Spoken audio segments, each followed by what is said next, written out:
اعوذ باللہ من الشیطان الرجیم، بسم اللہ الرحمن الرحیم۔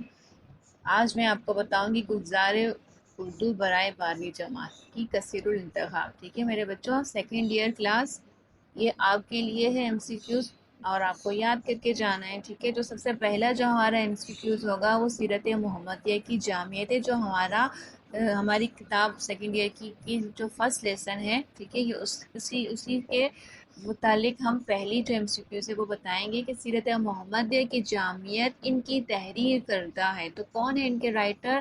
سید سلیمان ندوی ہیں۔ ٹھیک ہے، رائٹ آپشن ہے سید سلیمان ندوی۔ سیکنڈ آتے ہیں، سبق سیرت محمدیہ صلی اللہ علیہ وآلہ وسلم کی جامعیت ماخوذ ہے کس سے؟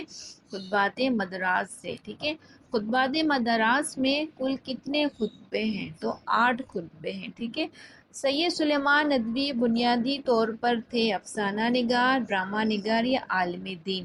تو رائٹ اس کا جو آنسر ہے وہ ہے عالم دین۔ سید سلیمان ندوی ایک عالم دین تھے۔ ٹھیک ہے، سید سلیمان ندوی کا اصل کارنامہ ہے سیرت نبی صلی اللہ علیہ وسلم، یعنی کہ انہوں نے آپ صلی اللہ علیہ وسلم کی سیرت پر ایک کتاب لکھی۔ سید سلیمان ندوی نے شبلی کے اس شاہکار کو پائے تکمیل تک پہنچایا۔ ٹھیک ہے، سیرت نبی صلی اللہ علیہ وسلم۔ ٹھیک ہے، سید سلیمان ندوی یہاں مدفون ہے، یعنی کہ یہاں دفن کیے گئے کہاں؟ اسلامیہ کالج کراچی میں۔ ٹھیک ہے، اسلامیہ کالج کراچی میں سید سلیمان ندوی مدفون ہیں۔ اب آتے ہیں نیکسٹ، سید سلیمان ندوی کے شاگرد ہیں کون؟ علامہ شبلی نعمانی۔ سید سلیمان ندوی ان کے شاگرد ہیں، کن کے؟ سید علامہ شبلی نعمانی کے۔ ندوۃ العلماء یہاں واقع ہے، کہاں واقع ہے؟ تو ندوۃ العلماء نہ لکھنؤ میں ہے، نہ لاہور میں ہے، نہ دہلی میں ہے، بلکہ کہاں ہے؟ تو وہ ہے، اچھا سیکنڈ آتے ہیں، کتاب سیرت النبی صلی اللہ علیہ وسلم کی کل کتنی جلدیں ہیں؟ تو 6 جلدیں ہیں۔ ٹھیک ہے، سنت کے لغوی معنی ہیں راستہ۔ کیا ہے سنت کے لغوی معنی؟ راستہ۔ اور حدیث کے لغوی معنی ہیں بات چیت کرنا۔ ٹھیک ہے، یاد رکھیے گا۔ اسلام تمام انسانوں کو دعوت اتباع دیتا ہے سیرت نبی صلی اللہ علیہ وسلم کی۔ اب آتے ہیں، صلح حدیبیہ مرتب ہوئی کب ہوئی؟ صلح حدیبیہ 6 ہجری میں۔ ٹھیک ہے، 6 ہجری میں صلح حدیبیہ ہوئی۔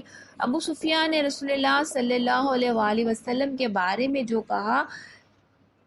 کہا اس کی وجہ کیا تھی؟ یعنی کہ کیا وجہ تھی جو ابو سفیان نے آپ صلی اللہ علیہ وسلم کے بارے میں کہا؟ تو وہ لاتعداد جھنڈے تھے۔ لاتعداد جھنڈے کب تھے؟ جب آپ صلی اللہ علیہ وسلم مکہ کو فتح کرنے کے لیے آئے تھے 8 ہجری کو۔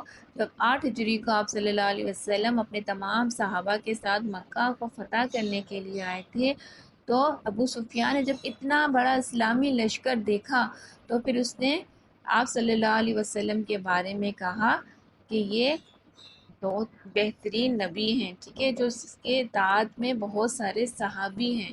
صحیح فتح مکہ کے دن مختلف قبیلوں کے صحابہ کرام کی شمولیت ظاہر کر رہی تھی اسلام کی آفائی عظمت۔ ٹھیک ہے، اب آتے ہیں نیکسٹ پر، رسول کریم صلی اللہ علیہ وسلم کس قبیلے سے تعلق رکھتے تھے؟ ابھی تو آپ بچپن سے پڑھتے آ رہے ہیں کہ آپ بنو ہاشم جو قبیلہ تھا وہاں سے تعلق رکھتے تھے۔ ٹھیک ہے، مکہ کب فتح ہوا؟ تو میں نے ابھی بتایا 8 ہجری کو مکہ 8 ہجری کو فتح ہوا۔ ٹھیک ہے، ابو سفیان نے کس موقع پر اسلام قبول کیا؟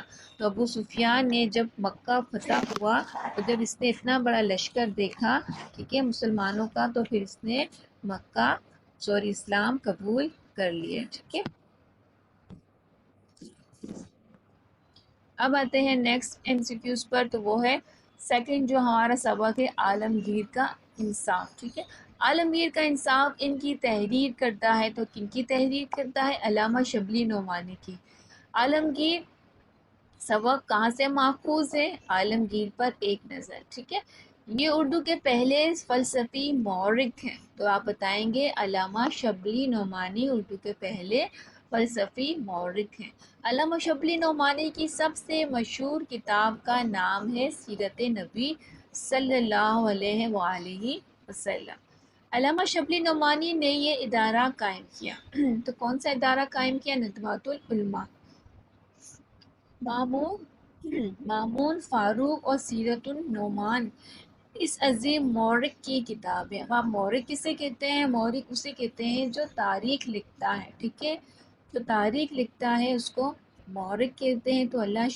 تو علامہ شبلی نعمانی ہے، ٹھیک ہے، المامون، الفاروق اور سیرت النعمان کی کتاب کے مورخ۔ اب آتے ہیں انہیں تاریخ کا معلم اول کہا جاتا ہے، تو علامہ شبلی نعمانی کو تاریخ کا معلم اول کہا جاتا ہے، ٹھیک ہے۔ انہوں نے تاریخ کو فلسفے سے روشناس کرایا، تو کس نے کروایا؟ علامہ شبلی نعمانی۔ برطانوی حکومت نے شبلی نعمانی کو اس کتاب سے نوازا، تو کس کتاب سے نوازا؟ شمس العلماء، صحیح ہے، شمس العلماء کتاب سے علامہ شبلی نعمانی کو برطانوی حکومت نے نوازا، رائٹ۔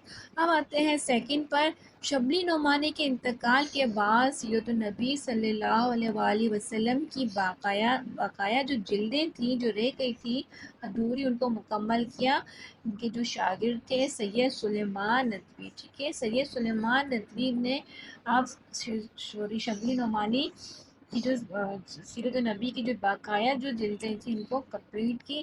سید سلیمان ندوی نے سیرت النبی صلی اللہ علیہ وسلم کی جلدیں لکھی، تو کتنی جلدیں لکھی؟ 4 جلدیں لکھی، ٹھیک ہے، 4 جلدیں لکھی سید سلیمان ندوی نے سیرت نبوی صلی اللہ علیہ وآلہ وسلم۔ اچھا میرے بچوں، نیکسٹ ہے شبلی نعمانی نے سیرت النبی صلی اللہ علیہ وسلم کی جلدیں لکھی، ٹھیک ہے، تو کتنی لکھی؟ انہوں نے 2 لکھی تھی، پھر ان کا وصال ہو گیا یعنی کہ انتقال ہو گیا۔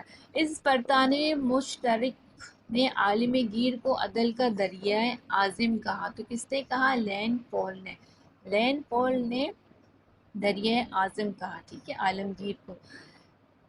اب آتے ہیں نیکسٹ پر، مرزا کام بخش عالمگیر کا تھا کیا بھائی تھا، بھتیجا تھا یا بیٹا تھا؟ تو وہ اس کا بیٹا تھا، رائٹ۔ عالمگیر نے حسن ابدال کا سفر اس سال کیا، تو کس سال کیا؟ اس نے 7 ہجری، رائٹ۔ علامہ شبلی نعمانی کے مشہور شاگرد کا نام تھا سید سلیمان ندوی، صحیح۔ عالم گیر کو شدت سے احساس تھا کہ کس شخص کا نہ ہونے پر بال بیگم، گڑیا کے بچے تھے 2 3 یا 4، تو گڑیا کے 4 بچے تھے۔ اورنگزیب عدل کا دریائے عظیم تھا، ٹھیک ہے، اس میں صنعت ہے تشبیہ، ٹھیک ہے۔ اب تشبیہ کسے کہتے ہیں؟ کہ ہم ایک چیز کو دوسری چیز سے ملائیں، اب وہ عالمگیر کو کس سے ملا رہے ہیں؟ دریا سے، تو یہ تشبیہ کہلائے گا، رائٹ۔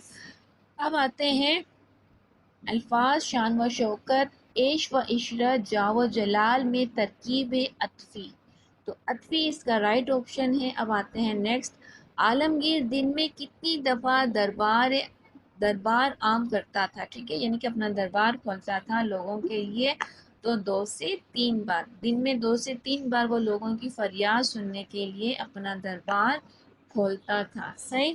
اب آتے ہیں نیکسٹ پر، اب نیکسٹ جو ہے وہ ہے خوش طبعی، ان کی تحریر ہے۔ خوش طبعی